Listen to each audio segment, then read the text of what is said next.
So how about we get into diving into the scenarios then and see what this map's about. No, I personally want to call this map as cool as the one before.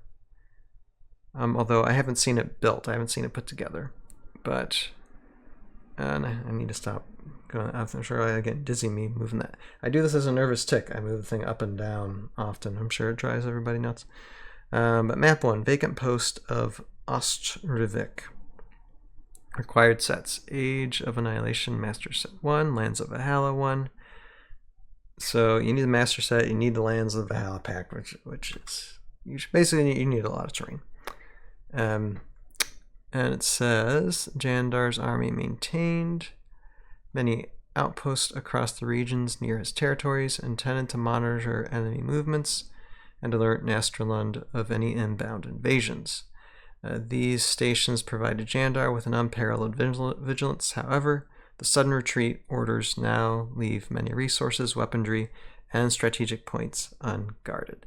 So this seems to me like also saying that this retreat is a very unorganized retreat, which for me doesn't sound like Jandar at all.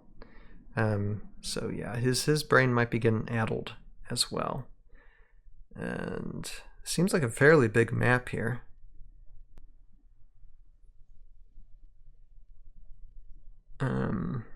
Okay, so we got scenario 3. Okay, online scenario 3. The Abandoned Amulet Master Game. So, online scenario 3. The Abandoned Amulet Master Game. So you do 6 rounds. The guards in Jandar's North Reach outpost have discovered an artifact hidden deep in a nearby cave system. Okay, so this is probably some type of cave. Okay. Probably something similar to what I've built in Tales of Valhalla. This treasure, a weighty crystalline box containing an amulet. Amulets are very big with Heroscape. There's amulets a lot, even in classic lore. Seems to have been hidden ages ago. Recently uncovered, the sentinels guarding it were unaware that the amulet is an identical match to the one corrupting the warrior Raylan. Here we go. During the guards' Nastralund-bound retreat, the heaviest and most cumbersome resources had to be left behind. Disorganization.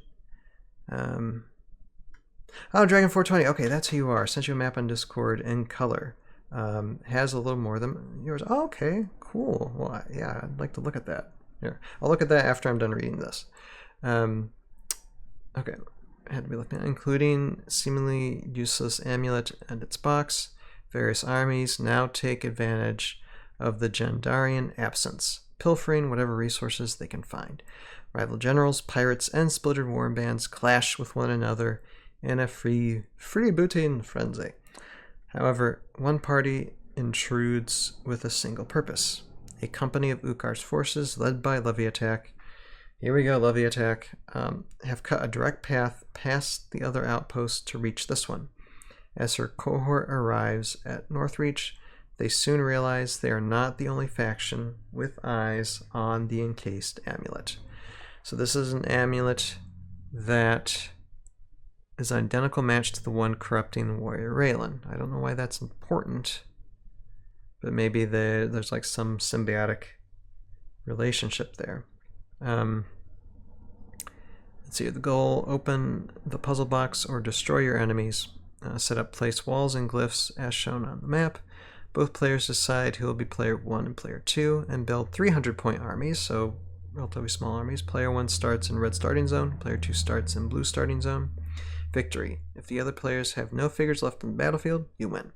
Alternatively, if you earn 3 objective points, you retrieve the amulet and win the game. So there's 2 ways to win. Special rules: objective scoring. Instead of using the usual scoring rules as found on page 19 of the rulebook, this scenario focuses on opening the puzzle box. Objective scoring happens as the game progresses and serves as an alternate way to win besides destroying all of your opponent's figures. When an objective point is scored, the scoring player notes the point in their play area. We recommend using simple dice unused glyphs or figures, pen and paper, or any other available means to keep track of objective points.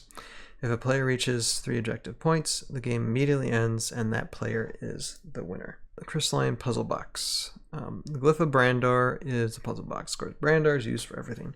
Oh, this is again another thing.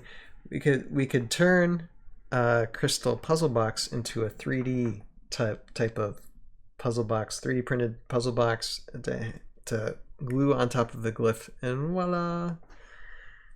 When a figure lands on the glyph of Brandar, crystalline puzzle box, they must stop and pick up the box.